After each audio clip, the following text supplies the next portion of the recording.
Mais il y a plus de moi. Oh, allez, mon fils, viens. Attends, t'as appuyé sur... Ok.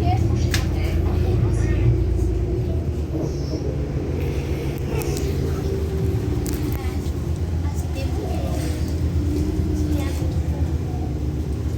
C'était un petit peu. Des mini tickets.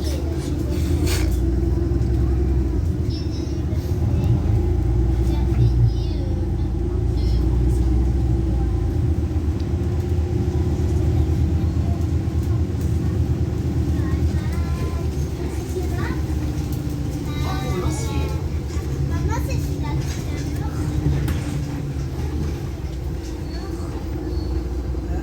C'est celui-là tout à l'heure. Pour Lancier. Oui, ça va, monsieur.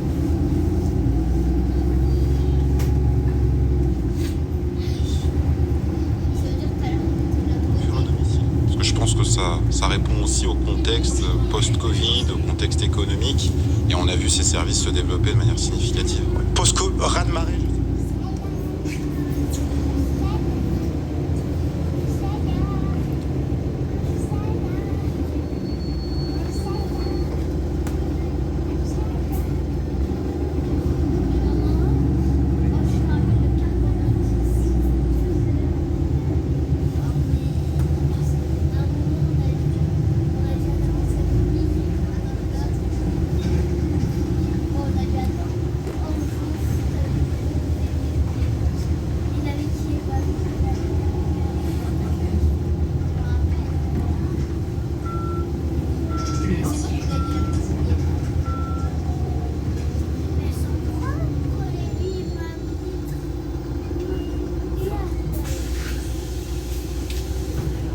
Le Lancier.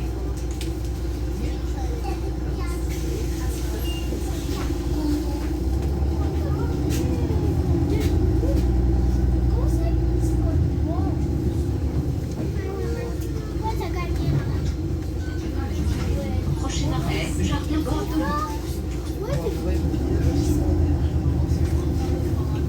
Depuis quand? Il y a 3 cœurs.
Michelet-Bonaude.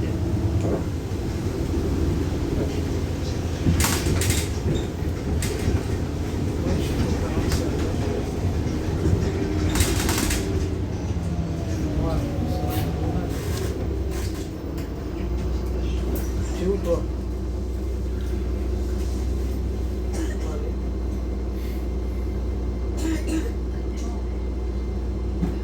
Ouais, vas-y, t'as peur, toi.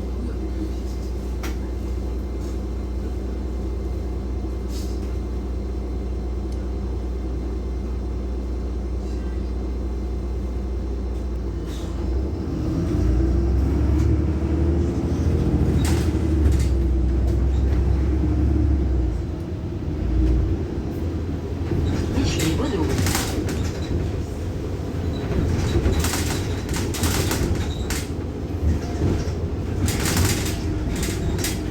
Prochain arrêt, Michelet-Tête.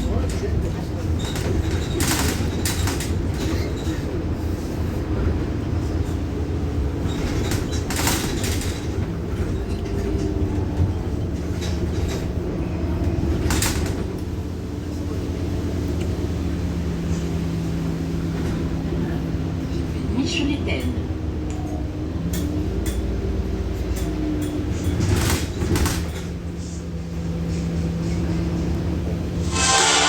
L'intelligence artificielle, Aurélien, qui peut se révéler être un atout, car les possibilités sont infinies. Ça peut être le nouveau directeur artistique des collections.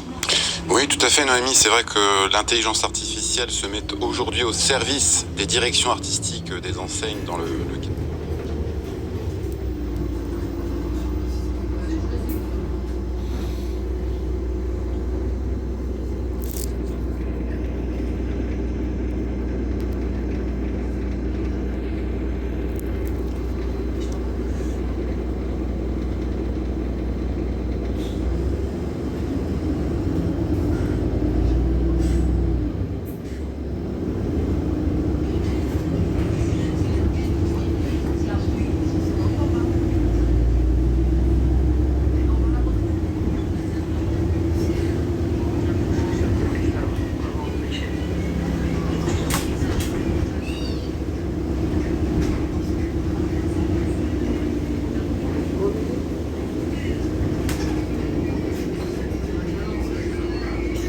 Même pour le 12, le 12 et le 13.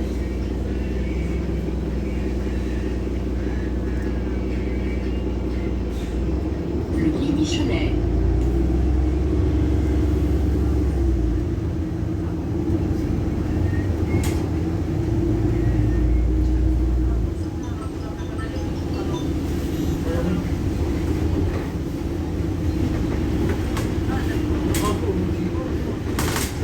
Ce chiffre.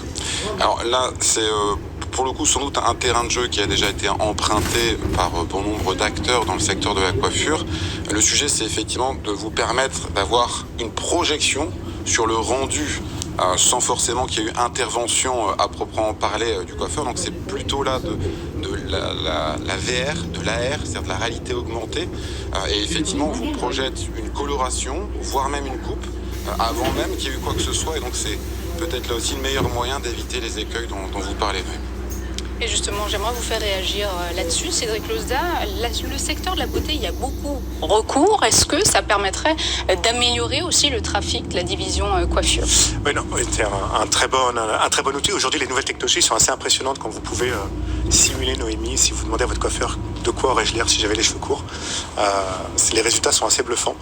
Nous, c'est quelque chose qu'on regarde pour lancer dans une de nos enseignes, justement, pour améliorer cette expérience client, pour vraiment créer cette expérience client. J'en parlais, venir en salon pour avoir cette expérience client, donc ouais, j'y crois beaucoup. Donc vous allez lancer des collections, des diagnostics personnalisés? Alors aujourd'hui, les collections, on n'a pas franchi le pas. On reste convaincu avec notre directeur artistique, qui est Fabien Provost, de continuer à travailler sur des véritables modèles et des femmes. On n'a pas franchi le pas, mais peut-être à l'avenir. Peut-être à l'avenir. On accueille un nouvel invité sur ce plateau, Benjamin Garzio, bonjour. Bonjour Noémie. Vous êtes directeur général de Juste Paris, donc c'est une marque de soins cheveux avec un concept autour de la personnalisation. La start-up crée une formule de shampoing, d'après-shampoing et de masque sur mesure sur la base d'un court test capillaire en ligne. Alors ça a été créé pendant 4 ans, vous avez été une DNVB 100%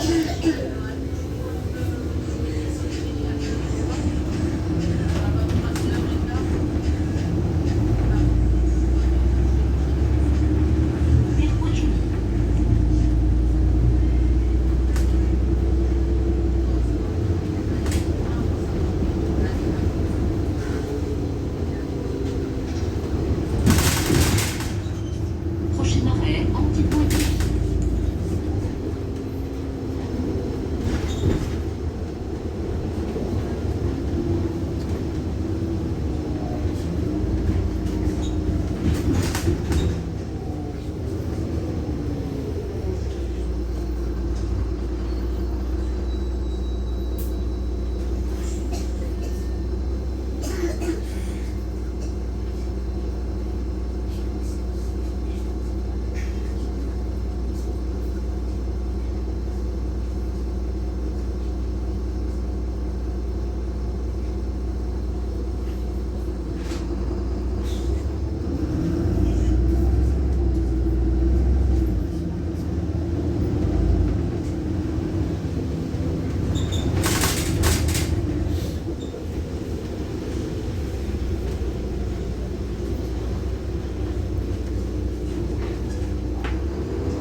Antipoitiers.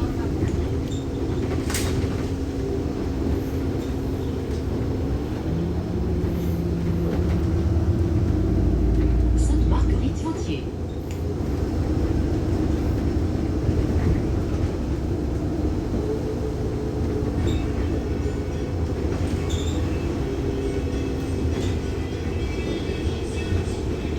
Retour. Chez les jeunes de 18-24 ans, 9 sur 10 portent une barbe. Comment on forme les coiffeurs à ce savoir-faire ancestral? Ce qui est intéressant aujourd'hui, c'est qu'on voit que les jeunes hommes prennent plus soin d'eux que les jeunes femmes.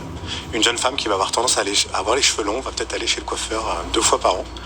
Alors qu'un jeune homme qui va porter la barbe, qui va avoir... la tendance en ce moment, c'est d'avoir... désolé, il y a un petit peu d'anglais, mais des undercuts ou des tapeurs. Donc c'est des coupes très courtes où on est rasé près de la peau. Ça demande en fait de venir régulièrement chez le barbier. Des fois même toutes les 3-4 semaines. Et donc finalement les hommes prennent plus de soin que leurs femmes. Donc c'est un marché qui est en très forte augmentation. Nous on a une enseigne de barbier qui est The Barber Company. Et sur l'ensemble de mes enseignes, c'est celle qui a la plus forte croissance. Puisqu'on en a ouvert une quinzaine en 2023, on en a ouvert plus d'une vingtaine en 2024. Et finalement c'est aussi où on recrute dans ces métiers-là. Parce que c'est des filières un tout petit peu différentes. C'est à la mode entre guillemets. Donc on a moins de problèmes de recrutement. La mode et les modes de vie évoluent en général et les coiffures, les soins avec, les Français sont enclins à un retour au naturel. Comment ça se traduit dans vos gammes de produits? Donc, en effet, il y a des grandes tendances qui sont un retour au naturel.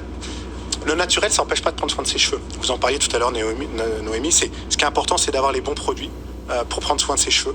Et je pense qu'il y a énormément besoin, et moi je suis le premier à en parler, avant d'arriver dans la coiffure, j'utilisais peut-être un petit peu les mauvais produits. Et il y a énormément besoin d'éduquer les gens sur quels sont les bons produits pour eux. Et je pense que c'est un potentiel pour nous tous. Et c'est ça, je pense, qui fera qu'aussi les gens prendront plus soin de leurs cheveux. D'où l'importance d'un diagnostic, un test personnalisé. Comment êtes-vous sûr de répondre aux attentes des clients et des clientes? En fait, le diagnostic permet de collecter 2 types de données. La première, c'est le profil de cheveux. Et la deuxième donnée, c'est les attentes, puisqu'ils nous les expriment très clairement, parce qu'ils veulent davantage de volume, de brillance, de réparation. À partir de là, c'est à nous de travailler en formulation pour proposer un produit dont on sera certain qu'il va répondre aux attentes. Et le diagnostic aujourd'hui, il est principalement basé sur du déclaratif. Est-ce que vous envisagez d'intégrer justement des outils technologiques qui iront au-delà du déclaratif, d'un constat, d'une analyse quasi scientifique portée pourquoi pas par des solutions d'intelligence artificielle? Ouais, vous pointez un sujet qui est vraiment clé, parce qu'en fait la qualité du produit qu'on va proposer, de la formule, elle dépend de la qualité du diagnostic. Donc jusqu'à présent on était dans un mode déclaratif. On travaille avec certains professionnels qui eux sont qualifiés pour faire